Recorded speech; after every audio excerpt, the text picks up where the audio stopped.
సృష్టి కార్యంలో పాలుపుచ్చుకుంటున్నారు. ఇది మనకు అర్థం కావాలి. దేవుని యొక్క సృష్టి కార్యంలో వాళ్ళు కూడా పాలుపుచ్చుకుంటారు. అయితే దేవుడు వారికి తల్లిదండ్రులుగా కొన్ని బాధ్యతలు కూడా అప్పగిస్తాడు. బిడ్డల్ని ఇచ్చిన దేవుడు వాళ్ళని పెంచేటువంటి బాధ్యతను తల్లిదండ్రులకి అప్పగిస్తాడు. వాళ్ళని ఎలా పెంచాలి అని మనం ఇందాక దేవుని వాక్యాలు చూసాం. బాలుడు నడవవలసిన త్రోవని వానికి నేర్పు. బాలిక కానీ బాలుడు కానీ పిల్లలకి వాళ్ళకి ఎందుకు నేర్పించాలి అంటే వాళ్ళకి తెలియదు కాబట్టి, వాళ్ళకి ఎలాగ ఉండాలో వాళ్ళకి తెలియదు కాబట్టి తప్పకుండా నేర్పించాల్సిన బాధ్యత తల్లిదండ్రుల మీద ఉంది. అయితే ఈ నేర్పించాల్సినటువంటి ఈ బాధ్యతలో చాలామంది తల్లిదండ్రులు తప్పిపోతారు. కాబట్టి ఈ ఈ ఈ సమాజంలో ఉండేటువంటి ఈ సమస్యలు వీటికి కారణం అదే. సమాజంలో ఉండేటువంటి సమస్యలకు కారణం ఏంటంటే తల్లిదండ్రులు వాళ్ళ బాధ్యతను మర్చిపోయి పిల్లలని గాలికి వదిలేయడం. అంటే పిల్లలు సరిగ్గా దేవుని యొక్క మార్గాల్లో పెరగాలి అంటే ఆటోమేటిక్గా వచ్చేది కాదు. వాళ్ళు కేవలం విశ్వాసుల కుటుంబంలో పుట్టినంత మాత్రం చేత వాళ్ళు మంచి బిడ్డలు అవుతారనేటువంటి గ్యారంటీ లేదు. ఇక్కడ తల్లిదండ్రుల యొక్క బాధ్యత చాలా గొప్పది. తల్లిదండ్రులు ఈ బిడ్డల్ని సరిగ్గా పెంచకపోతే దేవుని వాక్యంలో మనం తీసుకున్నటువంటి హెచ్చరిక ఏంటంటే ఏ పంటనైతే విత్తుతామో ఆ పంటనే కోస్తాము. దేవుడు వెక్కిరించబడడు అంటే అర్థం ఏంటి? దేవుడు మోసగించబడడు, లేకపోతే దేవుడు వెక్కిరించబడ్డు. మనం ఒకదాన్ని విత్తినప్పుడు ఇంకొకటి రాదు. ఈ చిన్న బిడ్డల్ని దేవుని మార్గంలో పెంచకుండా మన ఇష్టం వచ్చినట్లు పెంచితే వాళ్ళు దేవుని యొక్క మార్గాల్లో ఉండరు సరిగదా. వాళ్ళు సమాజానికి కుటుంబానికి కూడా ఒక పెద్ద శాపంలాగా మారతారు. ఈ బాధ్యతని తల్లిదండ్రులు గుర్తిస్తేనే మన సమాజం బాగుంటుంది. ఈ రోజున సమాజంలో ఉన్నటువంటి ఆ నష్టాలన్నిటికీ కారణం తల్లిదండ్రుల యొక్క బాధ్యతారాహిత్యమే.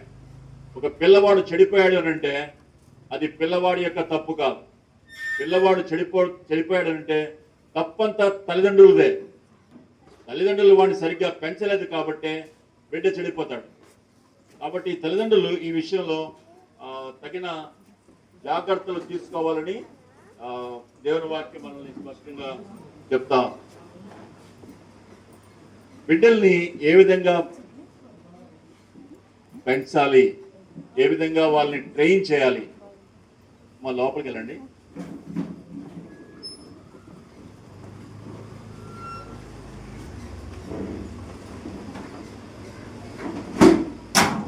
బిడ్డల్ని ఏ విధంగా పెంచాలి అనే దాన్ని దేవుని వాక్యం చాలా స్పష్టంగా చెప్తుంది. ఎందుకంటే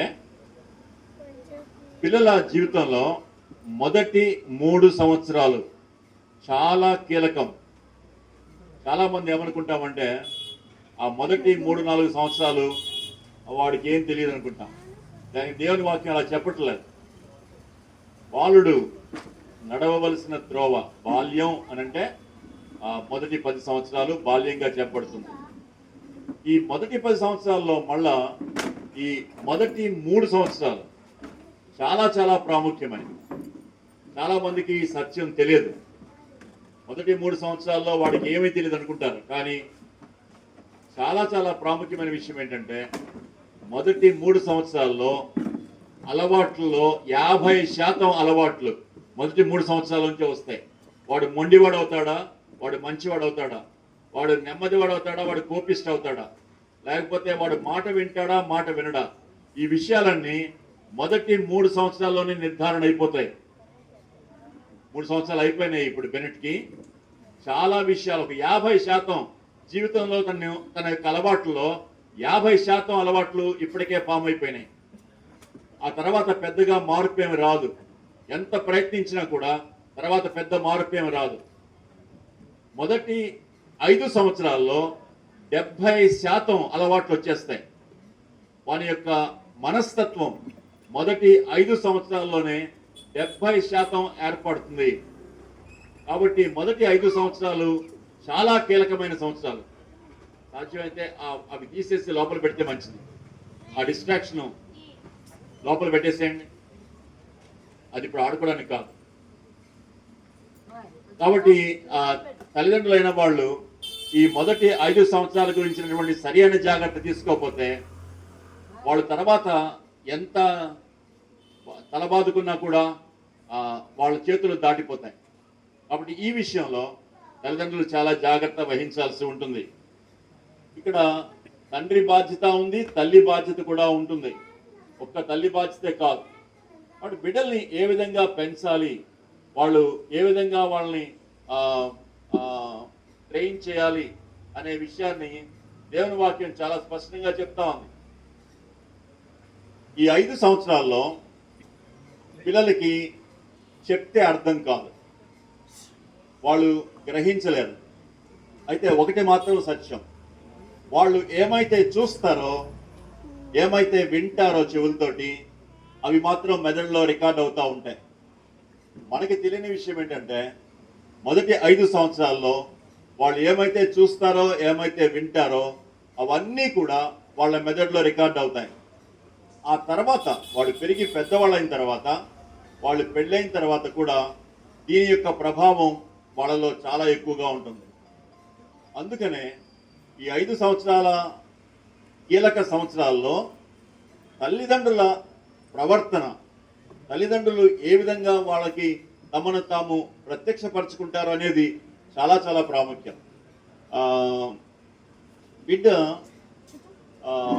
ఎదిగేటప్పుడు తను చూస్తాడు. దేవుడు కళ్ళిస్తే ఆ కళ్ళతోటి తప్పకుండా వాడు చూస్తాడు. చూసి ఏమి నేర్చుకుంటాడంటే తల్లిదండ్రుల యొక్క ప్రవర్తన అంతా కూడా వాడి యొక్క మెదడులో రికార్డ్ అవుతూ ఉంటుంది.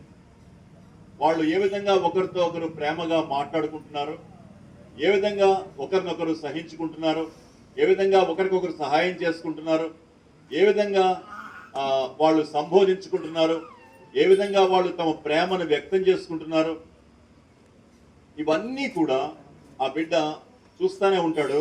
ఆ మెదడులో మాత్రం రికార్డ్ అవుతూ ఉంటాయి. ఇది సైంటిఫిక్గా ప్రూవ్ చేయబడింది. ఆ యానిమల్స్లో కూడా ఇది సత్యం. అందుకనే వీటిని ప్రూవ్ చేసినటువంటి ఆ సైంటిస్ట్ కాన్రాడ్ లోరెన్స్ అనేటువంటి సైంటిస్ట్కి నోబెల్ ప్రైజ్ ఇచ్చారు.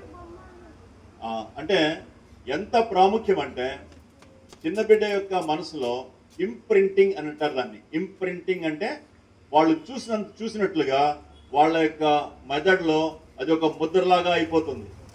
గాఢ ముద్ర అని అంటారు తెలుగులో. ఈ మెదడులో వాళ్ళ యొక్క వాళ్ళు ఏమైతే చూస్తారో అవన్నీ కూడా ఆ మెదడులో భద్రపరచబడి ఉంటాయి. వాళ్ళు పెద్ద అయిన తర్వాత కూడా ఈ విషయాల్లో వాళ్ళ ప్రవర్తన మీద ప్రభావం చూపిస్తాయి. అందుకనే దేవుడు ఒక మాట రాశాడు, వాడు పెద్దవాడైనప్పుడు అని కింద చుక్కబెట్టి వాడు ముసలివాడైనప్పుడు అని ఉంటుంది. అంటే ముసలివాడైనంత వరకు ఈ 3-4 సంవత్సరాల్లో తన మెదడులో దాచిపెట్టుకున్న విషయాలు వాటి మీద ప్రభావం చూపిస్తాయి. కానీ చాలాసార్లు దుఃఖకరమైన విషయం ఏంటంటే ఈ 5 సంవత్సరాలు వాడిని ఎవరు పట్టించుకోరు. చేతులు కాలేక ఆకులు పట్టుకుంటే లాభం ఏంటి అనే సామెత మనందరికీ వర్తిస్తుంది. చాలాసార్లు మన జీవితాల్లో కూడా తల్లిదండ్రులు మనల్ని మొట్టమొదటి 5 సంవత్సరాలు పట్టించుకోలేదు. చాలామంది జీవితాల్లో వారి యొక్క అలవాట్ల మీద ఈ యొక్క ప్రభావం చాలా ఎక్కువగా ఉంటుంది.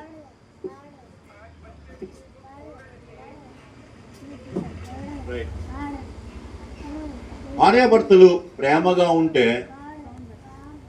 బిడ్డ యొక్క మనసు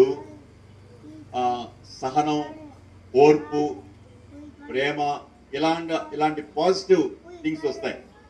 భార్యాభర్తలు ఒకరినొకరు ద్వేషించుకుంటా ఉంటే, ఒకరినొకరు క్రిటిసైజ్ చేసుకుంటా ఉంటే, విమర్శించుకుంటా ఉంటే ఆ బిడ్డ మీద ఆ ప్రభావం ఎలా ఉంటుందంటే బిడ్డ యొక్క నెగిటివ్ థింకింగ్ ఉంటుంది వాళ్ళకి.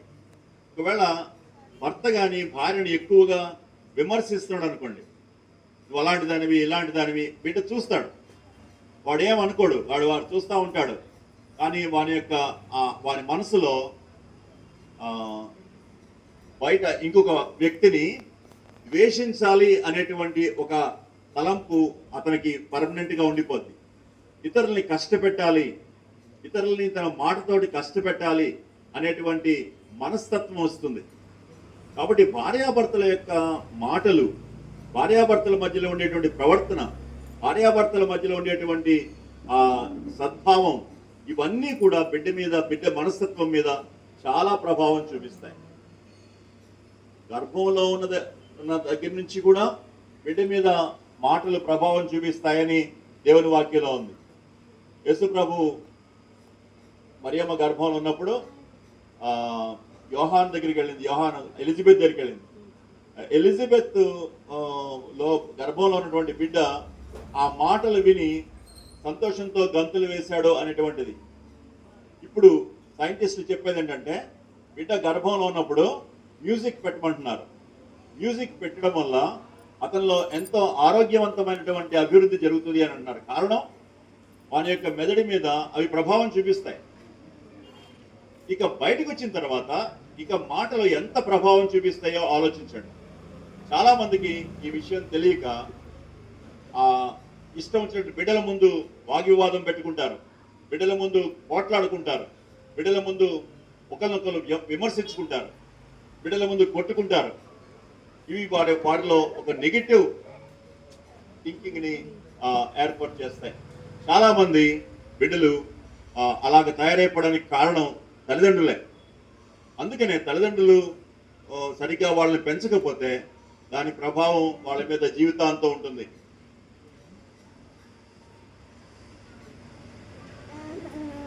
ఏ విధంగా వాళ్ళకి బోధించాలి? 2వ సంవత్సరం నుంచి బోధించడం ప్రారంభించాలి. చిన్న బిడ్డలకి 2వ సంవత్సరం నుంచి బోధించడం ప్రారంభించాలి. ఏం బోధిస్తాము? వాళ్ళకి అన్నం ఎలాగైతే తినిపిస్తామో, గోరుముద్దలు ఎలాగైతే పెడతామో, అన్నాన్ని పిసికి చిన్న చిన్న ముక్కలు చేసి చిన్న మెత్తగా చేసి ఎలాగ తినిపిస్తామో, అదే విధంగా దేవుని యొక్క విలువలు, దేవుని యొక్క వాక్యంలో ఉండేటువంటి విలువలు, దేవుని యొక్క ప్రమాణాలు ఆ చిన్న చిన్న మోతాదులో వాళ్ళకి తినిపించాలి, వాళ్ళకి నేర్పించాలి. తల్లి అన్నం తినేటప్పుడు అబద్ధాలు చెప్పి తినిపించకూడదు. కూచోడు వస్తున్నాడు, లేకపోతే వాడు వస్తున్నాడు, పోలీసు వస్తున్నాడు, అది అబద్ధం. అబద్ధంతో అన్నం తినిపిస్తే అబద్ధంతోనే ఆ బిడ్డ పెరుగుతాడు. 2-3 సార్లు అబద్ధం చెప్పిన తర్వాత వాడికి అర్థమైపోతుంది వాళ్ళ అమ్మ అబద్ధం చెప్తుంది అని. నేను కూడా చెప్పొచ్చు అబద్ధం అని అనుకుంటాడు. వాని మనసులో ఆ అబద్ధం లోపలికి వెళ్ళిపోతుంది. అందుకనే తల్లి తినిపించేటప్పుడు అస్సలు అబద్ధం చెప్పడానికి వీల్లేదు. విశ్వాసులైనటువంటి తల్లులు అబద్ధంతో అన్నం పెట్టద్దు, సత్యం చెప్పండి. అన్నం తినకపోతే కొంచెం ఆకలి అవనివ్వండి, కొంచెం ఆగండి, ఏమైపోదు, బిడ్డ చచ్చిపోడు. కొంత వెయిట్ చేస్తారు, ఆకలి అయిన తర్వాత పెట్టండి, తింటాడు, తప్పకుండా తింటాడు. మన భారతదేశంలో అన్నం పెట్టడానికి పిల్లలకి కనీసం 3 గంటలు వెచ్చిస్తారు తల్లులు. వెస్ట్రన్ కంట్రీస్లో ఎక్కడా అలా ఉండరు. పళ్ళెం ఇస్తారు, స్పూన్ ఇస్తారు, తినమంటారు, నేర్చుకుంటారు. అన్నం తినకపోతే ఆకలి అవుతుంది, ఆకలి అయిన తర్వాత వాడేం తింటాడు. కానీ సమయాన్ని ఎంత వ్యర్థం చేస్తారంటే తల్లిదండ్రులు అన్నం పెట్టే దగ్గర. కొంతమంది ఇప్పుడు ప్రస్తుతం సెల్ ఫోన్ ఇస్తున్నారు, సెల్ ఫోన్ ఇచ్చి అన్నం పెడుతున్నారు. అది అసలు అలవాటు చేయడమే తప్పు. ఒక్కసారి అలవాటు అయిందంటే మీకు అసాధ్యం దాని నుంచి ఆ బిడ్డని బయటికి తేవడం. అస్సలు అలవాటు చేయకూడదు. అది వాళ్ళ కళ్ళ మీద, వాళ్ళ యొక్క మెదడు మీద ఈ రేస్ చాలా ప్రభావం చూపిస్తున్నాయి. చిన్నప్పుడే కళ్ళద్దాలు వస్తున్నాయి, కారణం అదే. కానీ తప్పనిసరి అయిపోతుంది. కారణం ఏంటంటే ఎలా పెంచాలో తల్లిదండ్రులకు తెలియదు. బిడ్డని ఎలా పెంచాలో తల్లిదండ్రులకి అర్థం కావట్లేదు. అందుకనే వాళ్ళు అలా పెంచుతున్నారు.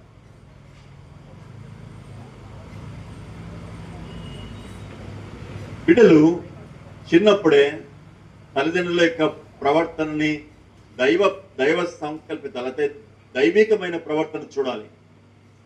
గృహంలో ఒక దైవికమైన వాతావరణం ఉండాలి.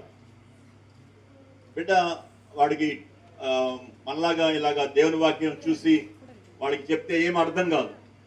వాడు చూసి నేర్చుకుంటాడు. అంత విజువల్ ఎడ్యుకేషన్ అంటారు దాన్ని, విజువల్ ఎడ్యుకేషన్. సో చిన్నపిల్లలకి వాళ్ళు నేర్చుకునేదంతా కూడా చూసే నేర్చుకుంటారు. అందుకనే సెల్ ఫోను అంత ప్రభావం చూపిస్తుంది వాళ్ళ మీద. వాళ్ళు చూస్తారు, నేర్చుకుంటారు. అయితే మనం చేయాల్సింది ఏంటంటే తల్లిదండ్రులు వాళ్ళ యొక్క జీవితాన్ని చూపించాలి. వాళ్ళ జీవితాన్ని చూపించి నేర్పించాలి. ప్రేమగా మాట్లాడుకోవడం బిడ్డలు చూడాలి. వాళ్ళిద్దరూ మోకరించి ప్రార్థన చేయడం బిడ్డ చూడాలి.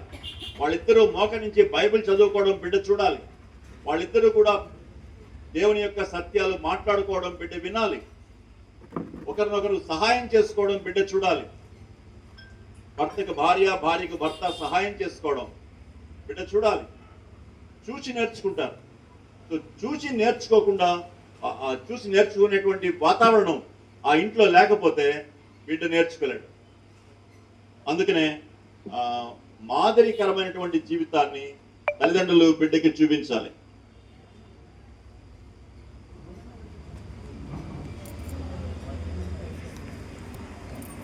మూడు 4 సంవత్సరాలు వచ్చేటప్పటికి బిడ్డకి బైబిల్ ఇవ్వాలి. 4వ సంవత్సరంలో బైబిల్ని ఇంట్రడ్యూస్ చేయాలి. ఎందుకంటే అప్పటికి కొంచెం మాటలు నేర్చుకుంటారు, చదువుతూ ఉంటారు. కాబట్టి 3-4 సంవత్సరాల నుంచి బైబిల్ వాక్యాలు, చిన్న చిన్న బైబిల్ వాక్యాలు వాళ్ళతో కంటత పెట్టించాలి. 4వ సంవత్సరంలోకి వెళ్ళాడు బెనెట్. సునీత ఎన్ని వాక్యాలు నేర్పించిందో నాకు తెలియదు. తప్పకుండా 3-4 సంవత్సరాలకి దేవుని యొక్క వాక్యం నేర్పించాలి. అంటే దేవుని వాక్యం నేర్పించడం అంటే పెద్ద పెద్ద వాక్యాలు ఏమీ అక్కర్లేదు. దేవుని యొక్క సత్యాలు చిన్న చిన్నవి. అబద్ధం చెప్పకూడదు, మన దేవుడు సత్యం, సత్యవంతుడు, అది పెద్ద గొప్ప విషయం. వాడికి అర్థమైతే మనం అబద్ధం చెప్పకూడదు అనే మాట వాడికి అర్థమైతే చాలు. అది పెద్ద డాక్టరేట్. ఆ చిన్న మాటే జీవితంలో చాలా గొప్ప పనులు చేస్తుంది. అయితే ఇక్కడ ఒక విషయం నేర్చుకోవాలి. ఏంటంటే వానికి చెప్పేటప్పుడు వీళ్ళు చెయ్యాలి. వీళ్ళు చెయ్యకుండా వానికి చెప్తే అది వానికి ఎప్పుడు నేర్చుకోలేడు. వీళ్ళు చేసి చూపించి నేర్పించాలి. ఎప్పుడు ఒకరికొకరు అబద్ధం చెప్పకూడదు. బిడ్డతో కూడా అబద్ధం చెప్పకూడదు. బిడ్డతో కూడా అబద్ధం ఎప్పుడు చెప్తాం? నాన్నగారిని అడుగుతాడు, నాన్నగారు బయటకు వెళ్తున్నారు కదా, నాకు 5 స్టార్ చాక్లెట్ కావాలని. తప్పకుండా తెస్తానంటాడు. వచ్చాడు మర్చిపోయి వస్తాడు. మనకి అర్థమవుతుంది నాన్నగారు అబద్ధం చెప్పారు. వెంటనే వెళ్ళి మళ్ళీ తీసుకుని రావాలి. అంతేగాని తర్వాత తెస్తాను లేరా, రేపు తెస్తాను లేరా అని చెప్పడానికి వీల్లేదు. పిల్లలకి ప్రామిస్ చేసిన తర్వాత తప్పకుండా ఆ మాట జరిగించాలి. ఇదిగో ఈ తప్పు చేస్తే తప్పకుండా దెబ్బలు పడతాయి అని చెప్పారనుకోండి, తప్పు చేసినప్పుడు తప్పకుండా దెబ్బలు పడాల్సిందే. తర్వాత అబద్ధం అవుతుంది. ఆ మాట చెప్పకుండా ఉండడం మంచిది. ఒక మాట నోట్లోంచి బయటకు వచ్చిందంటే అది తప్పకుండా నెరవేర్చగలిగినటువంటి మాట అయి ఉండాలి. పర్టికులర్గా ఈ మొదటి 5 సంవత్సరాల్లో బిడ్డలకు అర్థం అవ్వాల్సిన నాన్నగారు అమ్మ ఒక మాట చెప్తే అది నిజంగా జరుగుతుంది, తప్పకుండా దాన్ని నెరవేరుస్తారు అనే విషయం వాళ్ళకి అర్థం కావాలి. పలానా చోటికి తీసుకెళ్తాను నేను అని అంటే తప్పకుండా తీసుకెళ్ళాలి. పలానాది ఇస్తాను అంటే తప్పకుండా ఇవ్వాలి. పలానా చేస్తే నీకు ఇది ఇస్తాను అని ప్రామిస్ చేస్తే తప్పకుండా ప్రామిస్ నెరవేర్చాలి. అబద్ధం చెప్పకూడదు అనేటువంటి సత్యాన్ని ఆ విధంగా తల్లిదండ్రులు చిన్న బిడ్డలకి నేర్పించాలి.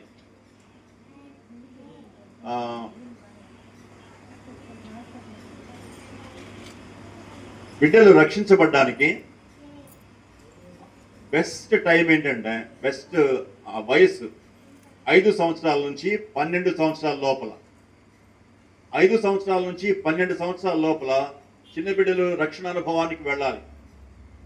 అక్కడి నుంచి 12 సంవత్సరాల తర్వాత నెమ్మదిగా ఆ అనుకూలత తగ్గిపోతూ ఉంటుంది. ఎందుకంటే లోకం లోపలికి వెళ్తుంది, రీజనింగ్ వస్తుంది, విశ్వాసం ఉంచడానికి ఎన్నో అవరోధాలు వస్తాయి. అందుకని 5 సంవత్సరాల నుంచి 12 సంవత్సరాల మధ్యలో చాలా ఉత్తమమైనటువంటి సమయం అది. తల్లిదండ్రులు ఇద్దరూ కూడా బిడ్డ కోసం ప్రార్థన చేయాలి ప్రతిరోజు, ఆ బిడ్డ రక్షణ కోసం. 5 సంవత్సరాల నుంచి వానికి రక్షణ సువార్త బోధించాలి. యేసు ప్రభు వారిని రక్షకుడిగా స్వీకరించడం అంటే ఏంటో వాళ్ళకి చెప్పాలి, వాటితో కూర్చోవాలి, సువార్త ఎక్స్ప్లెయిన్ చేయాలి. యేసు ప్రభు వారు మన కోసం సిలువ మీద చనిపోయారు, మన దెబ్బలన్నీ ఆయన తిన్నాడు అని సంగతి చెప్పాలి. నువ్వు పాపం ఒప్పుకోవాలి, తప్పులు ఒప్పుకోవాలని చెప్పాలి. 12 సంవత్సరాల లోపల ఆ బిడ్డని ప్రభులోకి నడిపించడం ఎంతైనా శ్రేయస్కరం. నాకు 3 మనవళ్ళు ఉన్నారు. ఒక మనవడికి 12 సంవత్సరాలు. అప్పుడే ఆ వ్యక్తి యేసు ప్రభువుని ప్రభు రక్షకుడిగా అంగీకరించాడు, బాప్తిస్మం కూడా తీసుకున్నాడు.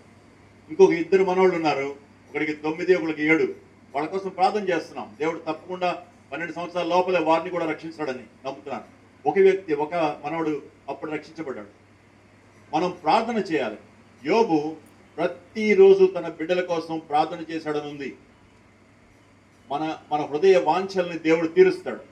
విశ్వాసులైన తల్లిదండ్రులకి బిడ్డల్ని దేవుడు ఎందుకు ఇస్తాడు అంటే, విశ్వాసులైన బిడ్డలుగా వాళ్ళని తీర్చిదిద్దడానికి. అంతేగాని వాళ్ళని డాక్టర్లు చేయడానికి, లేకపోతే వాళ్ళని ఇంజనీర్లు చేయడానికి, లేకపోతే ఇంకా పైన అవి కూడా వస్తాయి. అయితే ప్రాముఖ్యమైనది వాళ్ళు దేవుని బిడ్డలుగా మారాలి. దేవుడు మనకిచ్చేటువంటి సమయం, బిడ్డలకి సువార్త చెప్పేటువంటి సమయం 15 సంవత్సరాలు మాత్రమే. 15 సంవత్సరాలు అంటే 15 సంవత్సరాల తర్వాత 10th క్లాస్ అయిపోతుంది. తర్వాత వాళ్ళు హాస్టల్స్కి వెళ్ళిపోతారు. ఏ చైతన్యానో లేకపోతే నారాయణో ఎక్కడికి పెడతారు, హాస్టల్స్కి వెళ్ళి చదువుకుంటారు. వాళ్ళు మీ చేతుల్లోంచి వెళ్ళిపోతారు. వాళ్ళు మీ చేతుల్లోంచి వెళ్ళిపోక ముందే ఎంత సత్యం చెప్పగలమో అంత సత్యాన్ని బిడ్డల యొక్క మనసులోనికి చొప్పించాలి. ఆ తర్వాత దేవుడు చూసుకుంటాడు. మన బాధ్యత మనం నిర్వహిస్తే తప్పకుండా దేవుడు తన బాధ్యతని తాను నిర్వహిస్తాడు. దానియేలు యొక్క తల్లిదండ్రులు వాళ్ళ బాధ్యత వాళ్ళు నిర్వహించారు కాబట్టే వాళ్ళిద్దరూ చచ్చిపోయిన తర్వాత ఒక్కడే ఉన్న దానియేలు ప్రార్థన చేసుకోవడం అంటే ఏంటో తెలుసు, బైబిల్ చదువుకోవడం అంటే ఏంటో తెలుసు, కష్టం వచ్చినప్పుడు దేవుని దగ్గరికి పరిగెత్తడం అంటే ఏంటో తెలుసు, ఉపవాసం ఉండడం అంటే ఏంటో తెలుసును, ఏమి తినాలో ఏం తినకూడదో తెలుసు. ఎలాగొచ్చింది అది? తల్లిదండ్రుల యొక్క ఎఫెక్ట్. తల్లిదండ్రులు ఎంత జాగ్రత్త తీసుకున్నారో దానియేలు విషయంలో, ఎన్ని విషయాలు నేర్పించారో వాళ్ళని చూసి నేర్చుకున్నాడు. వాళ్ళు ఎంత దైవభక్తులు అయి ఉంటారో. అయితే వాళ్ళు చనిపోయిన తర్వాత వాళ్ళు లేకపోయినా కూడా తను అలాగే నిలబడగలిగాడు. సమూయేలు తల్లికి 5 సంవత్సరాలే దేవుడిచ్చిన సమయం. 5 సంవత్సరాల లోపల ఎంత నేర్పించింది, దేవుని యొక్క సన్నిధిలో పరిచర్య చేయడం నేర్పించింది. ఎన్ని విషయాలు చెప్పుంటుంది, ఏది మంచిదో ఏది కాదో. ఒక రౌడీల మధ్యలో పరిగెడుతున్నాడు. ఓప్ని ఫీనెహాస్ అనేటువంటి రౌడీల మధ్యలో ఏది ఇంట్లో పెరిగాడు. వాళ్ళు భయంకరమైన రౌడీలు. అలాంటి వాళ్ళ మధ్యలో ఒక అద్భుతమైన దైవజనుడిగా పెరగడానికి ఆ 5 సంవత్సరాల్లో ఎంత టీచ్ చేసి ఉంటుంది అన్న.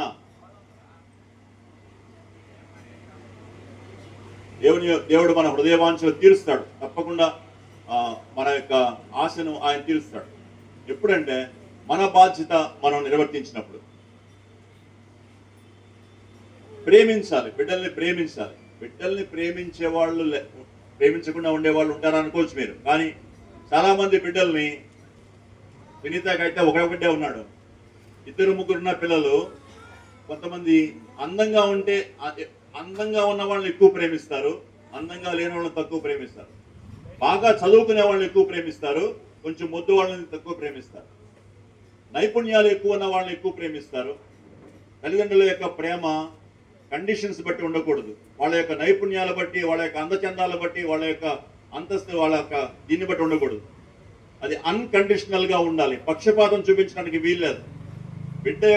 బిడ్డకి పక్షపాతం చూపిస్తే వానికి అర్థమైపోతుంది. లో సెల్ఫ్ ఎస్టీమ్ అంటారు. లో సెల్ఫ్ ఎస్టీమ్ అంటే తమ గురించి తాము తక్కువ అంచనా వేసుకుంటారు. అలాంటి మనస్తత్వం వస్తుంది. నేనేమి చేయలేను, నేను ఎందుకు పనికిరాని వాడిని అనేటువంటి ఒక భావన వచ్చేస్తుంది చిన్న బిడ్డకి. ఎప్పుడైనా పక్షపాతం చూపిస్తే, వానికి ఇవ్వాల్సిన ప్రేమ ఇవ్వకుండా ఇంకొకళ్ళకి ఎక్కువ ప్రేమ చూపిస్తే అలా వస్తుంది. చాలామంది అలాంటి ఆ లో సెల్ఫ్ ఎస్టీమ్ తోటి జీవిస్తూ ఉంటారు. పిల్లలే, వాళ్ళకి తెలుసు ఏదైనా కొంచెం ముందుకెళ్ళి ఏదైనా మాట్లాడరమ్మో నాకు భయం, నేను చేయలేను అనేటువంటి మనస్తత్వం తల్లిదండ్రులు బట్టి వస్తూ ఉంటుంది.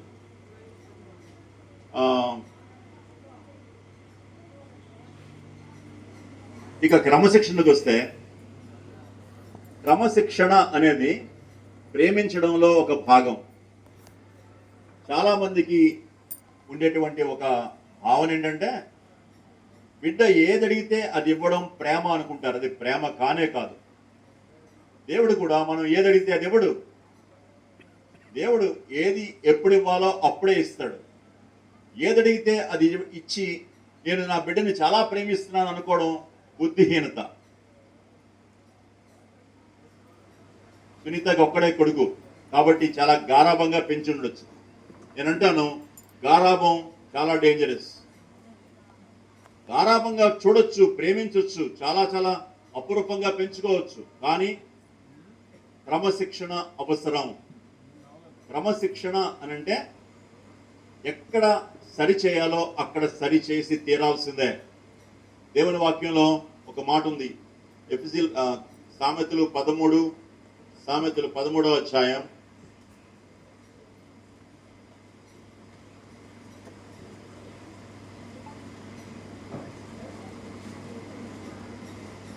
13వ అధ్యాయం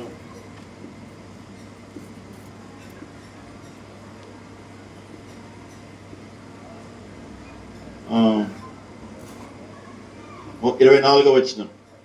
బెత్తము వాడని వాడు తన కుమారునికి విరోధి, కుమారుని ప్రేమించువాడు వారిని శిక్షించును.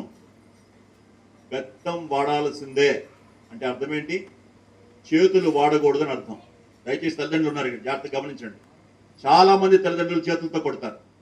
తప్పది, పాపం. దేవుని వాక్యం ఒప్పుకోదు. బెత్తం వాడాలి. బెత్తం ఎందుకు వాడతారు? ఒక తప్పు చేస్తే నీకు దెబ్బలు పడతాయి, శిక్ష పడుతుంది అని వారికి చెప్పడానికి. బెత్తం చావు దెబ్బలు కొట్టడానికి కాదు, గాయం చేయడానికి కాదు, శిక్ష ఉంది అని చెప్పడానికి. అయితే వాని ఏజ్ని బట్టి ఎంత శిక్ష ఇవ్వాలో అంత శిక్ష ఇవ్వాలి. బెత్తంతో కొట్టడానికి మనకి బాడీలో కాళ్ళ కింద, మోకాళ్ళ కింద చేతులు అంతే, ఇంకెక్కడ కొట్టడానికి వీల్లేదు. ఎక్కడ పడితే అక్కడ కొట్టడానికి వీల్లేదు. చేతులతో వీపుల మీద చరుస్తారు కొంతమంది. కిడ్నీస్ పాడైపోతాయి పెద్ద అయిన తర్వాత. చేతులతో తల మీద కొట్టకూడదు, మెదడు దెబ్బతింటుంది, చెవుడు వస్తుంది చాలా మందికి. చెంప మీద అస్సలు ఎప్పుడు జీవితంలో ఎవరిని కొట్టకూడదు. చెంప మీద కొట్టినటువంటి దెబ్బలు వాళ్ళ జీవితాంతం జ్ఞాపకం పెట్టుకుంటారు. అది చాలా మనస్తాపానికి గురి చేస్తుంది, ఒక విధంగా సైకలాజికల్గా ఎఫెక్ట్ చేస్తుంది. చెంప మీద ఎవరిని కొట్టడానికి వీల్లేదు. చెంప మీద కొట్టేవాళ్ళు దేవుడికి లెక్క అప్పు చెప్పాల్సి ఉంటుంది. అది కొట్టడానికి కాదు, అది ముద్దు పెట్టుకోవడానికి చెంప ఇచ్చింది దేవుడు. దాన్ని కొట్టడానికి ఉపయోగిస్తే మాత్రం దేవునికి చాలా కోపం వస్తుంది. ఆ చేతులు దెబ్బతింటాయి. అయితే వీపుల మీద, చెంపల మీద, తలకాయల మీద చేతులను ఉపయోగించకూడదు. అందుకని ఇక్కడ దేవుని వాక్యం ఏంటంటే బెత్తం ఉపయోగించండి. మా ఇంట్లో మేము చిన్నప్పుడు పిల్లల్ని పెరుగుతున్నప్పుడు నేను మేదరథం దగ్గరికి వెళ్ళి ఒక సన్నటి బెత్తాన్ని తయారు చేయించుకుని వచ్చేవాడిని. దాన్ని ఒక మేకకి వేలాదీసేవాళ్ళం. పిల్లలు అక్రమం చేస్తే దెబ్బలు పడతాయని వాళ్ళకి తెలుసు. మేము ముందే చెప్పేవాళ్ళం, మీరు ఇది చేయకపోతే దెబ్బలు పడతాయి, ఇది చేస్తే దెబ్బలు పడతాయి అని చెప్పేవాళ్ళం. వాళ్ళు చేస్తే బెత్తం తెచ్చుకోండి అంటే వాళ్ళే ఏడుస్తా వెళ్ళేవాళ్ళు, బెత్తం తెచ్చుకునేవాళ్ళు. నాన్నగారు గట్టి కొట్టపాకండి, నెమ్మది కొట్టిననేవాళ్ళు. 2-3 దెబ్బలు తినేవాళ్ళు.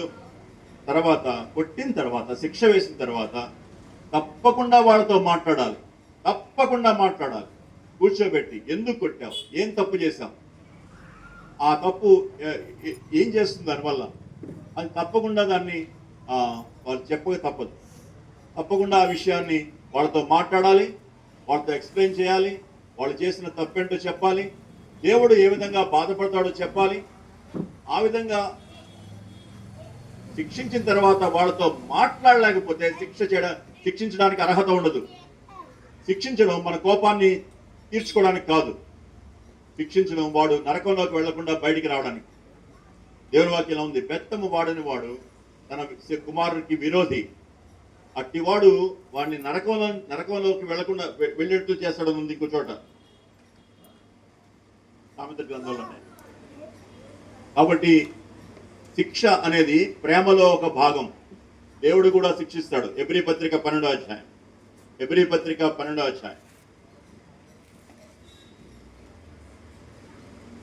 6వ వచనం. ప్రభువు తాను ప్రేమించు వారిని శిక్షించి తాను స్వీకరించు ప్రతి కుమారుని దండించును. ప్రేమించే తండ్రి తప్పకుండా దండిస్తాడు. డిసిప్లిన్, ఇంట్లో డిసిప్లిన్, క్రమశిక్షణకి ముఖ్యమైనటువంటి పాత్ర వహించేది తండ్రి. తల్లి కంటే తండ్రి పాత్ర చాలా ఎక్కువ ఉంటుంది. తండ్రి క్రమశిక్షణకు మారుపేరుగా ఉండాలి. ప్రభు తాను ప్రేమించు వారిని శిక్షించి తాను స్వీకరించు ప్రతి కుమార్తెను ఆయన దండిస్తాడు. కాబట్టి తల్లిదండ్రులు, ప్రేమించే తల్లిదండ్రులందరూ కూడా పిల్లల్ని క్రమశిక్షణ చేస్తారు. ఈ శిక్ష అనేది రకరకాలుగా ఉంటుంది. కొన్నిసార్లు పెద్దంతో ఉంటుంది, కొన్నిసార్లు గోడ కుర్చీ ఉంటుంది, కొన్నిసార్లు రూమ్లో ఒంటరిగా కూర్చోబెట్టడం ఉంటుంది, కొన్నిసార్లు ఒక అరగంట ఎవరితో మాట్లాడకుండా కూర్చోబెట్టడం ఉంటుంది, కొన్నిసార్లు అన్నం ఆపేయడం ఉంటుంది. రకరకాల శిక్షలు ఉంటాయి. ఏజ్ని బట్టి ఉంటాయి అవి. వాళ్ళ యొక్క వయసును బట్టి శిక్ష పెరుగుతూ ఉంటుంది. శిక్షలు రకరకాలుగా ఉంటాయి. అందుకనే తల్లిదండ్రులు జ్ఞానయుక్తంగా శిక్షించాలి. తప్పు చేసినప్పుడు తప్పకుండా శిక్ష పడుతుందని చెప్పాలి. ముందు మామూలుగా చెప్పాలి, గద్దించాలి, ఆ తర్వాత శిక్షించాలి కూడా. అయితే ఇక్కడ ఒక సత్యం గమనించాలి. 12 సంవత్సరాల తర్వాత, మళ్ళీ చెప్తున్నాం, 12 సంవత్సరాల తర్వాత బిడ్డని ముట్టుకోవడానికి వీల్లేదు. శిక్షించినప్పుడు బెత్తంతో కానీ చేతితో కానీ కొట్టడానికి వీల్లేదు. 12 సంవత్సరాల దాకే, బాల్యంలోనే శిక్షించాలి. 12 సంవత్సరాలతో బాల్యం అయిపోతుంది, కౌమార స్థితికి వస్తాడు, అప్పుడు కొట్టడానికి వీల్లేదు. అప్పుడు బిడ్డతోటి ఫ్రెండ్లీగా ఉండాలి, ఒక స్నేహితుల్లాగా మాట్లాడాలి, ఒక స్నేహితుల్లాగా తన భుజం మీద చేసి నడిపించాలి, వానికి కౌన్సిల్ చేయాలి, ఒక కోచ్ లాగా ఉండాలి. ఈ విషయంలో చాలా మంది తల్లిదండ్రులు తప్పిపోతారు. ఒడిని బాధినెత్తుకు బాధే తల్లిదండ్రులు ఉన్నారు, బెల్టులు తీసుకొట్టే వాళ్ళు ఉన్నారు, చెప్పుతో తన్నేవాళ్ళు ఉన్నారు, బూటుతో తన్నేవాళ్ళు ఉన్నారు. వాళ్ళందరూ దేవునికి లెక్క అప్పు చెప్పాల్సిందే. బైబిల్లో ఎక్కడ అలాంటి ఇన్స్ట్రక్షన్ ఇవ్వలేదు.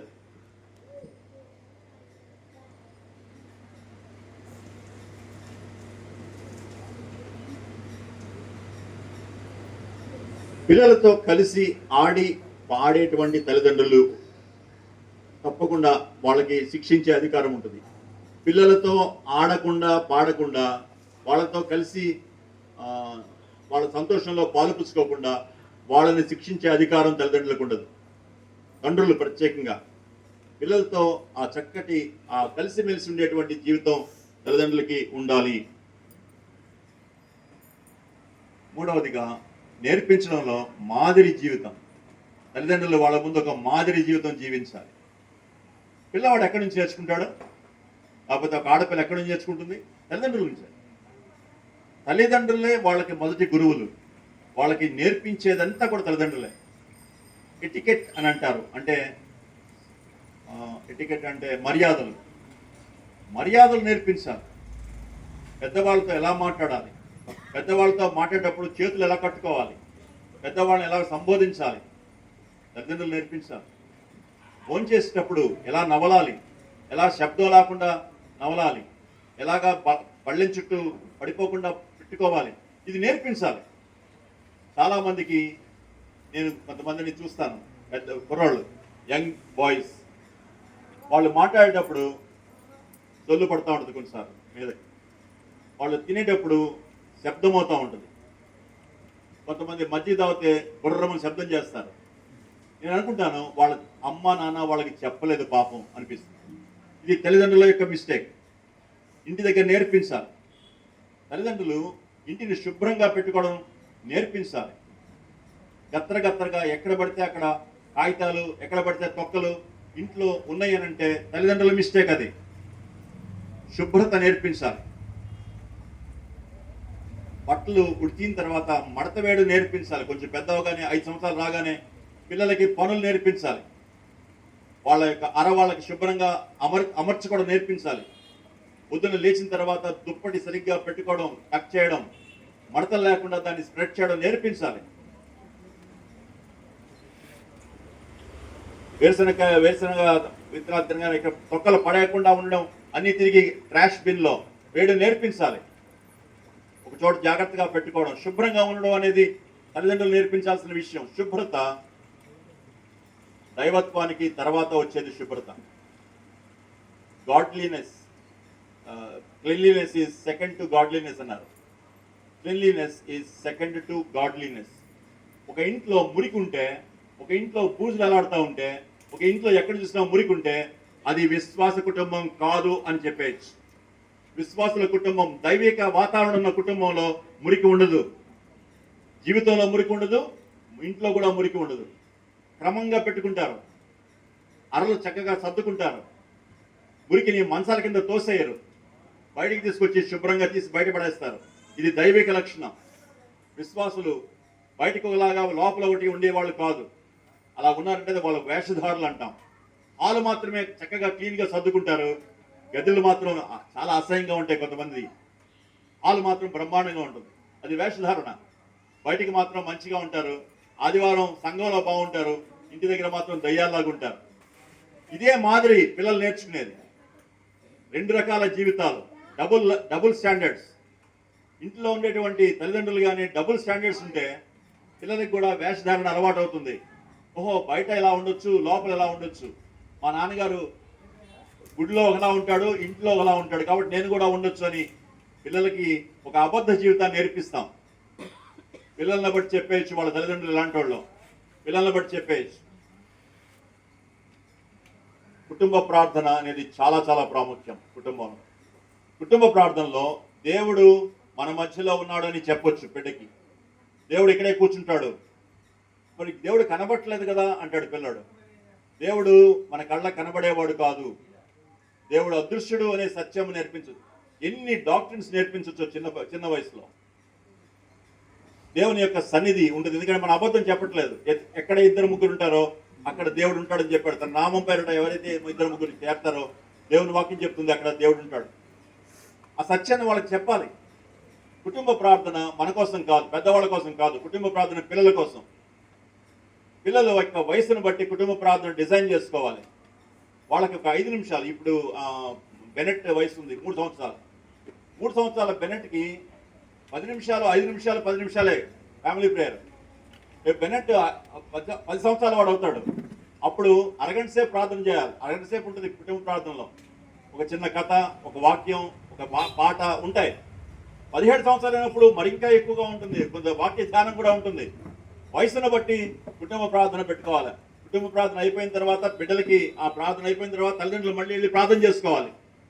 కుటుంబ ప్రార్థనతో ముగించకూడదు. కుటుంబ ప్రార్థనలో గంటల ప్రార్థన చేయకూడదు.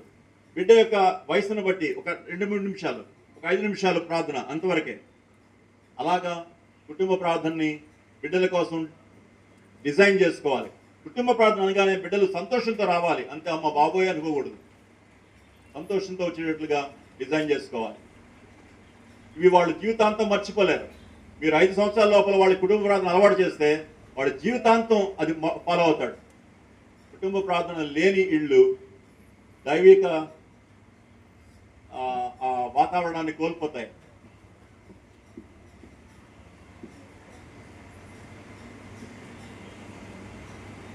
ఇతరుల గురించి చెడ్డగా మాట్లాడుకోవడం బిడ్డల ముందు అది ఒక భయంకరమైనటువంటి అలవాటు. చాలా మందికి బిడ్డలు అక్కడే ఉంటారు, వాళ్ళు ఆడుకుంటూ ఉంటారు అనుకుంటాం. వాళ్ళ గురించి వీళ్ళ గురించి అనవసరమైన కామెంట్స్, అనవసరమైన మాటలు మాట్లాడతాం. బిడ్డకి అర్థమవుతుంది, వాడు కూడా రేపు పొద్దున్న అలాగే మాట్లాడతాడు. బిడ్డల్ని పెంచడం అంత ఈజీ కాదు. వాటి ముందు ఎంత మాదిరిగా ఉండాలో, వాళ్ళ జీవితంలో వాళ్ళ యొక్క ఒడిలో నిప్పులు కుప్పగా పోస్తాం చాలాసార్లు. వాళ్ళని విషయంలో సరిగ్గా పెంచకపోతే వాళ్ళని శాపగ్రస్తులుగా చేస్తాం. దేవుని యొక్క ఆశీర్వాదానికి పాత్రలుగా వాళ్ళని చేయాలి కానీ శాపగ్రస్తులుగా చేయడానికి వీల్లేదు. ఇదంతా తల్లిదండ్రుల మీద ఉన్నటువంటి బాధ్యత. 12 సంవత్సరాల లోపల బెన్నెట్ రక్షణ పొందాలి అనేటువంటి తీర్మానంతో వాడిని పెంచాలి. వాడిని దైవికమైన మార్గంలో పెంచాలి, దైవికమైన సూత్రాలు ఇవ్వాలి, దైవికమైన సత్యాలు చెప్పాలి, మేము మాదిరిగా జీవించి వాళ్ళకి నేర్పిస్తామని చెప్పుకోవాలి. అలా చేస్తేనే దైవికమైన బిడ్డలు తయారవుతారు. మన కుటుంబాల నుంచి దైవికమైనటువంటి బిడ్డలు, దైవిక నాయకులు రాకపోవడానికి కారణం మనమే. తల్లిదండ్రులుగా మనం సరిగ్గా జీవించకపోతే ఆ విధంగా వాళ్ళని పెంచలేము.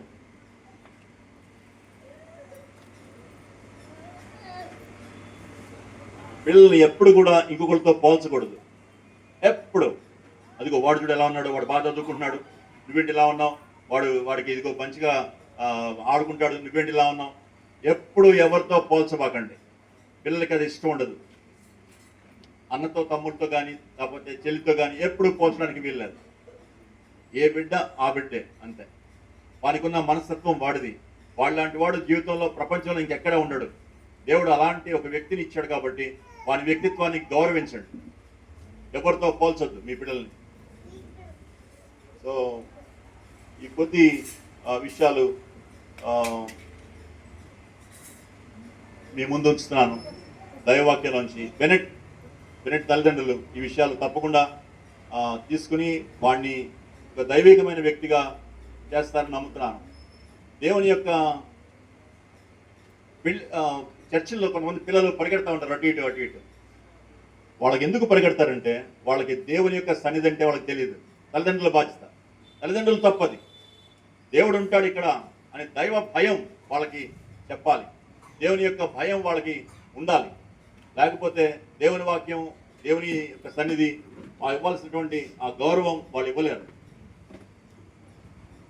బాలుడు నడవలసిన త్రోవను వాడికి నేర్పించండి తల్లిదండ్రులు. నేర్పించకపోతే మీరే బాధ్యులు. ఏమి విత్తుతారో దాన్నే కోస్తారు. తప్పకుండా దేవుడు విక్కిరించబడ్డు, దేవుడు మోసపోడు. ఏమి విత్తుతామో దాన్నే కోస్తాం. దేవుడు ఒక అద్భుతమైనటువంటి ఒక పంట మనకి ఇవ్వాలి అని అంటే మనం విత్తడం జరగాలి. దేవుని కోసం విత్తాలి. ఇది 20 సంవత్సరాల పెట్టుబడి. ఈ పెట్టుబడిని మీరు ఇస్తే తిరిగి అద్భుతమైన లాభం వస్తుంది. తిరిగి మీరు పెద్దవాళ్ళు అయినప్పుడు సంతోషంగా ఆనందంగా దేవునికి వందనాలు చెల్లించడానికి వీలవుతుంది. లేకపోతే కన్నీళ్లు ఉంటాయి.